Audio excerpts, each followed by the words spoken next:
What's up, everyone? I'm Tatum. I'm back with another episode of Flowers. For those that's new to my channel, this is my segment where I give some classic albums their flowers, for lack of better words. And today, I'm talking about an album that, man, growing up, this one probably shaped my adolescent years pretty much. Yeah, this one, yeah, that's what I'm gonna say. This one pretty much shaped my adolescent years.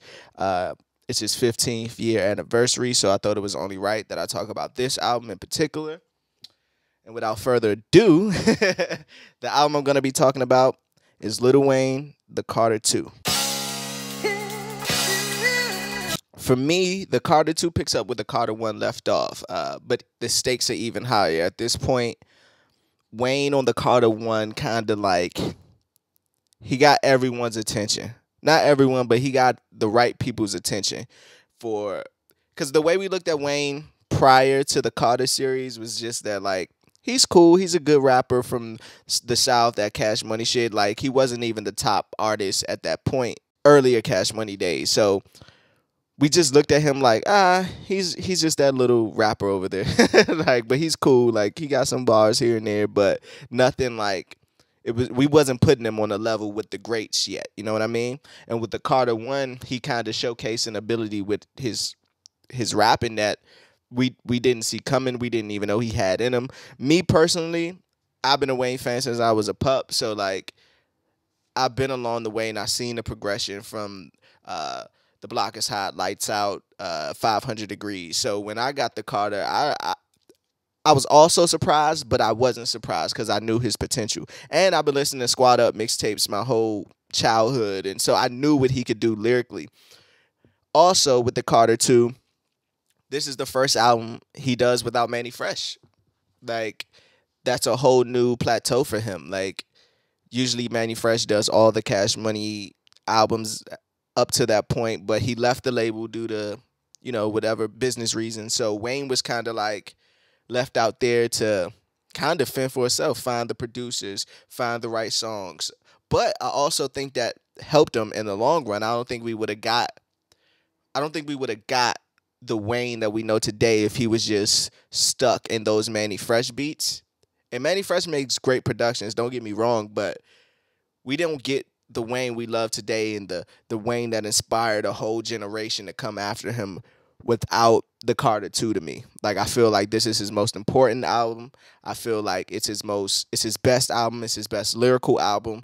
I feel like it's his most focused album. Like, if you listen to this and listen to any other Wayne album, you could tell, even with the Carter 3, I know some people would consider the Carter 3 his classic, but I consider the Carter 2 a classic as well, and I put it a notch above the Carter 3. Like, the Carter 3 went through so many leaks and things of that nature that I heard fucking 4 Carter 3s before it dropped. You know what I mean? So by the time it got to the Carter 3, it was kind of just songs thrown together, which is Wayne's thing. Like, afterwise, like, all his albums sound like a bunch of songs thrown together and they don't really have a cohesive thing.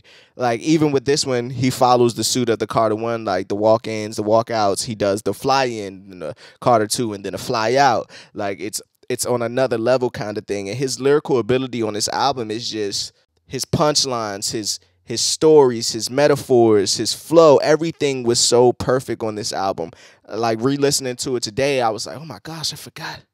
Oh shit, I forgot he said that. I forgot. There's so many quotables on here that it's just amazing that he did this. And I think he was only like 21.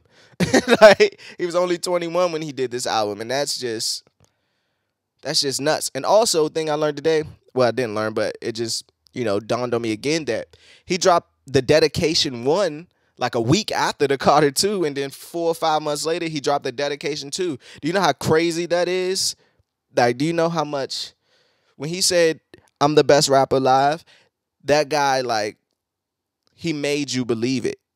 Like, and it wasn't no Fugazi type stuff. It was like, no, I'm going to rap better than everyone right now, and you're going to have no choice but to say that. Because at the time, we didn't really have, like we were coming out of the 50 Cent era, so we needed someone new to take the reins of hip-hop, but we didn't really have anybody even going for the best rapper alive. Like, Jay-Z retired. like all the vets were just like sprinkled in. They were dropping albums here and there, but he took that reign and like that baton and just ran with that shit. And I don't think nothing in his catalog is better than this. You know what I mean? So let's get into it. It starts off with the mob, which is like a 5 minute just lyrical slaughter. Like he just goes in for 5 minutes straight. And then he goes into the intro with the fly in. Like he wanted to let us know, like, nah, I want y'all to know what the fuck I'm on. Like, stop playing with me. Period. Yeah, he just went in from the first fucking gate. And some of the producers he worked with on this, T Mix did most of it. He worked with the Heat Makers who did the mob. You could tell Wayne was up north hanging with Dipset and getting that up north influence.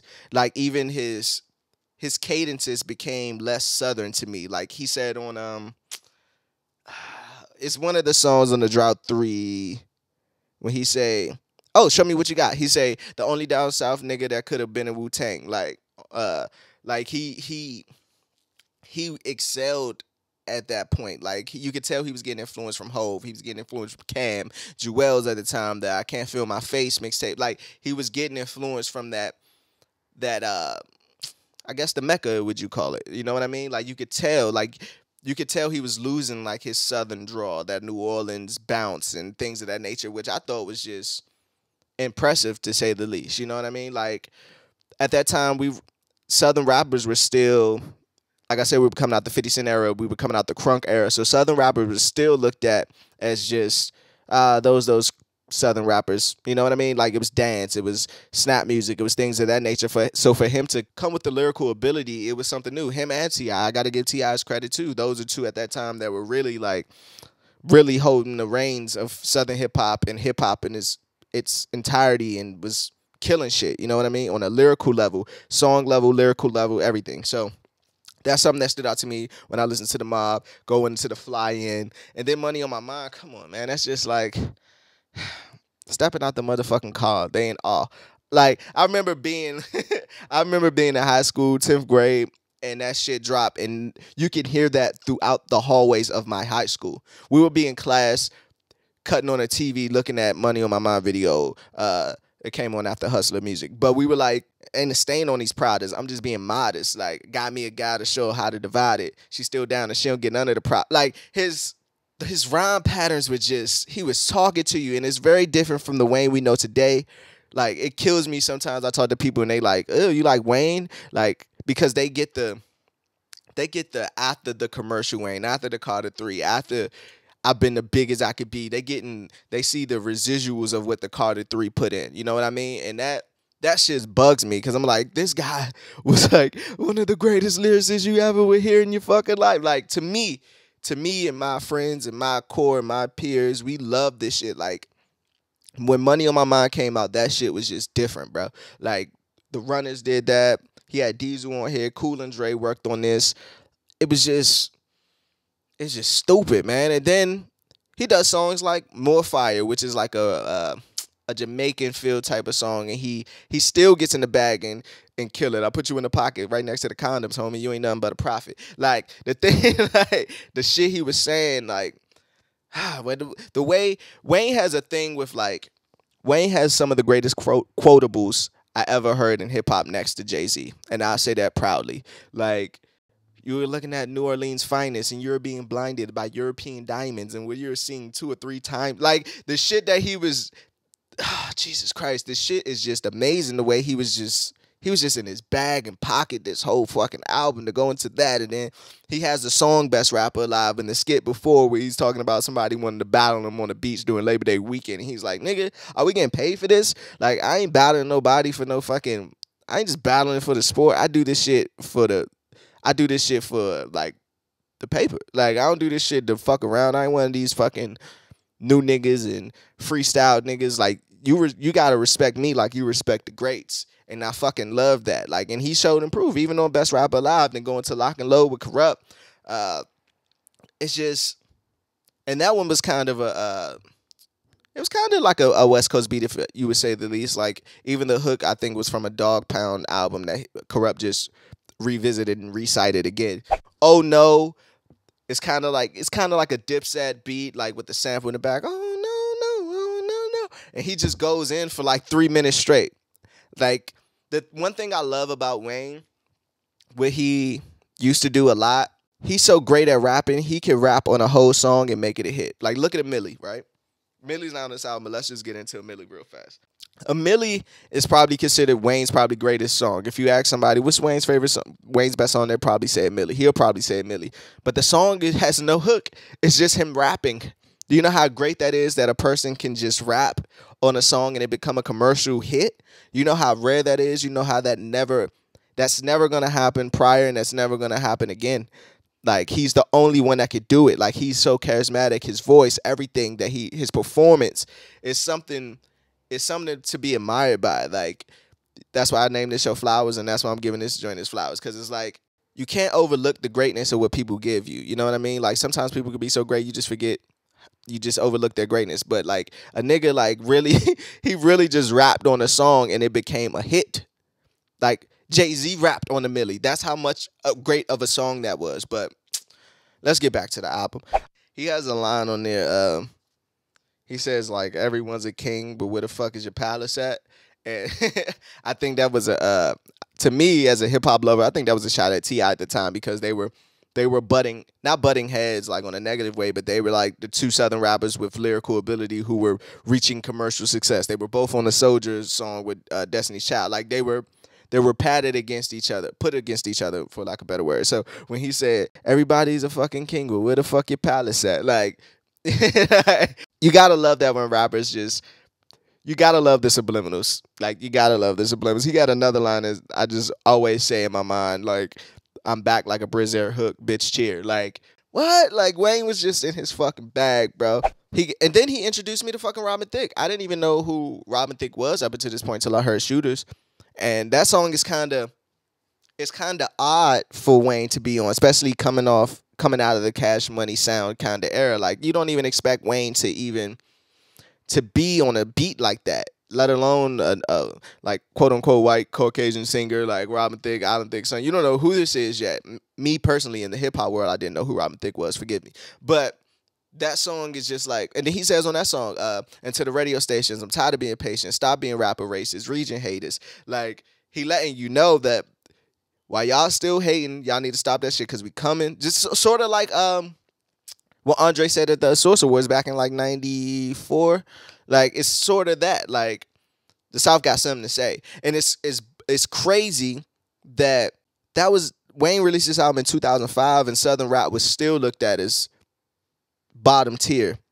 Isn't that crazy? And we had great Southern lyricists before that. You know what I mean? So that just shows you how New York had a hold on just hip hop culture at the time, and it was just like it resorted in a negative way, because look at New York hip hop now. Like it doesn't even exist. And the New York rappers you love, besides like the new drill shit, it's a resemblance of Southern rap. So that tells you something right there, man. And I'm a D-boy with Birdman. That's probably like the only song in the album that resembles that old Cash Money feel. Like it has that New Orleans bounce to it, and it gives you that old Manny Fresh feel. But other than that, that's the only song on here that sounds like vintage Cash Money, for lack of better words. Let me get into my favorite songs. I'm gonna go with The Mob, Money on My Mind, and Hustler Music. Like Hustler Music was a single. I don't think it got the push it deserved. I remember hearing it on the radio, and I'm like, oh shit, they playing Hustler Music on the radio. This is crazy. Like this song shouldn't be on the radio. Like, cause it was so good. It was so even the video when he dressed in the Bape, the all purple Bape and the all red Bape, you know how iconic that is? Like, come on, man. Like even the Bape shoot, like it was so iconic in that song. It's just me. It's so real. That might be Wayne's best like song, period. I know I just said a melody, but that's like a commercial level. I mean like song, when you get feeling, emotion, lyrical ability. Hustler Music is that. If I would advise anybody to listen to a Lil Wayne song, I would go to Hustler Music, because it paints a picture. Like it's just great, bro. Like it's no other words I could say. But if you haven't listened to Hustler Music, go listen to Hustler Music right now. Cut this off, go listen to Hustler Music. But not before you rape. Worst song, I'm gonna go with Grown Man. Not that there's anything wrong with that song. I just think like I don't really want to. I just skip that song a lot. Favorite lyric? Uh, I wrote down two. I have one that from Lock and Load, like I mentioned earlier. He just starts it off. I just love the rhyme pattern. Is when he starts off like get him, Wheezy, hit him, will you kill him, easy, sit him in the river, leave him, they find him tomorrow evening. I just love the way he just whoa like that. I love great flows. I love great rhyme patterns. And the second one is for Money on My Mind, where he says Dear Mr. Toilet, I'm the shit. Got these other haters pissed because my toilet paper thick. I know, but trip and that 40 make a chip out of potato head wimp and like ranch I dip. Like, what? like Lil Wayne said this, bro. Like this is before he just used to talk about this is before he just started talking about pussy and money all the time. like this when he had something to prove, like really something to prove. Like Dear Mr. Toilet, I'm the shit. Got these other haters pissed because my toilet paper thick. But trip and the 40 make a chip out of potato head wimp and like ranch. Jesus Christ, he dip. I remember hearing that and me and my friends just looking at each other like, oh shit, did he just say that? Fuck it. Fuck with me. Thank you. To recap and close this out, I'm just glad that I was born in an era to appreciate this album the way that it needs to be appreciated. I'm glad that Wayne took the pressure from just being the only Cash Money member left, and no Manny Fresh, and has to go find new producers, and in Miami have to just find it himself. Like I think this album is the first real Wayne that we really get. Like his lyrics, the beat selection, the song topics, the bravado that he carried through the Carter 2 is just something that I think laid the way for everything to come for Wayne. Like, yeah, I just feel like it laid the pathway for everything to come. And it also put him in that top tier. Like, it made everyone pay attention. Like, oh shit, maybe he is the best rapper alive. like, he made everyone pay attention. And the run he went on after the Carter 2 is just unprecedented. He gave you the dedication to Like Father, Like Son, the Drought 3, the Carter 3. He introduced you to Drake, Nicki. Like, it's so much that came from the success of this album that it's just, if it wasn't in Wayne's discography, I wouldn't want to see what he would be. Like, you know? So this is my favorite Wayne album. I think it's his ultimate classic. The Carter 3 is classic because it's the Carter 3, but the Carter 2 is classic because the music, bro. The music on here is just top notch. That's pretty much it. I just wanted to give this album his flowers, especially on his 15th anniversary. What do you guys think? Do you think this is Wayne's best album? Do you think it's his least favorite album? What's your favorite Wayne album at this point? Let me know in the comments. Don't forget to like and subscribe. LifeAsTatum, dropping new content weekly, so just pay attention to that. And that's pretty much it. Go listen to the Carter 2 right now, please. That's it. Peace.